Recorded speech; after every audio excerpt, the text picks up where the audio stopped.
where do you think things stand right now? Thank you for having me, Charlie. So just to contextualize my comments for your audience, I'm a U.S. citizen, former deputy commander of Israeli Special Operations Unit Sayeret Matkal. To your question, there are two aims to this campaign. The tactical aim is to eradicate the military infrastructure and postpone this cancer by about 5 years, because the Russians and the Chinese, for whom the Iranians are playing, are going to reconstitute them. The maximal mission is regime change and have them working with us, basically choosing democracy over tyranny. What's the status? The military force of the United States right now hovering over Iran is unstoppable. We're going to accomplish mission number one. It's just a matter of weeks. There's going to be no military infrastructure, no ballistic missiles, no nuclear powers, and ability to enrich uranium. This is a matter of another week or two. That's mission number one. It is unstoppable virtually.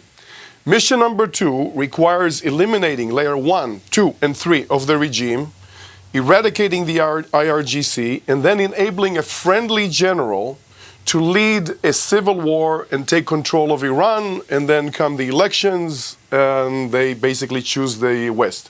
We're well on our way, and as you've seen today, 2 more leaders have been eliminated. Basically, their CIA, Mossad, and undercover Special Operations Unit in Iran have been there for a long time.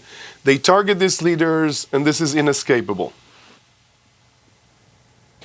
As you know, however, America doesn't have a very good track record of running civil wars in foreign countries. I think that has been a major sticking point for a lot of people who have concerns right now. That may be the case, but I'm confident that the Mossad, the CIA, and Undercover Special Operations Unit are going to let us know when the conditions on the ground are ready for a civil war that, by the way, is led by Iranians can start. Hopefully, there's no need for any of our conventional forces on the ground, and hopefully this doesn't get to a point where the United States decides to also hurt the economical and civilian infrastructure. So do you have any confidence that the uranium can be removed, or Karg Island can be controlled, or the mines can be removed from the Strait of Hormuz without having boots on the ground, or at least combatants in the Strait of Hormuz? We'll know in about 2 weeks whether the CIA and the Mossad give the green light and that the conditions on the ground allow for the so-called friendly general to start the uprising. If that is impossible, and we'll know in the next 2 weeks, then there are 2 other options. Option number 1 are conventional forces on the ground, which you've just referenced, for a short period of time in order to facilitate the uprising, in and out 3 to 6 months. The next possibility, which is more severe, is to make Iran into Iraq. In other words, not only to eradicate the military infrastructure, but also the civilian infrastructure, so there's no economic base in the last 20 to 30 years for them to build ballistic missiles and nuclear power. Now, if there is an uprising and the Iranians become friends with us, then trucks can come in and take the uranium out. I think one of the problems that a lot of people have is that I don't think many people look at Iraq and see that as having been very successful for the United States. Let me ask you about this, though. I was glad that you sort of explained your position at the outset.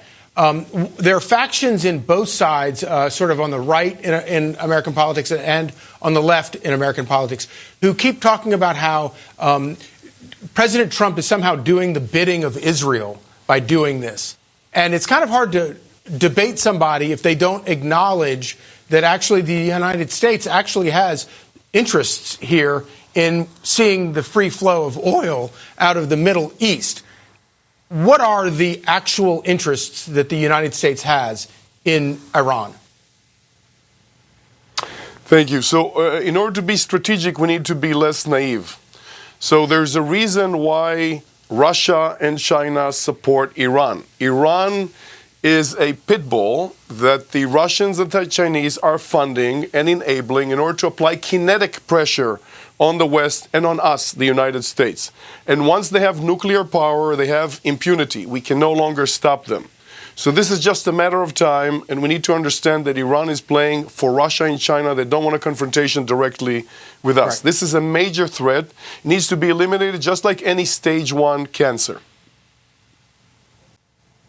Doron Spielman, thank you very much for joining us.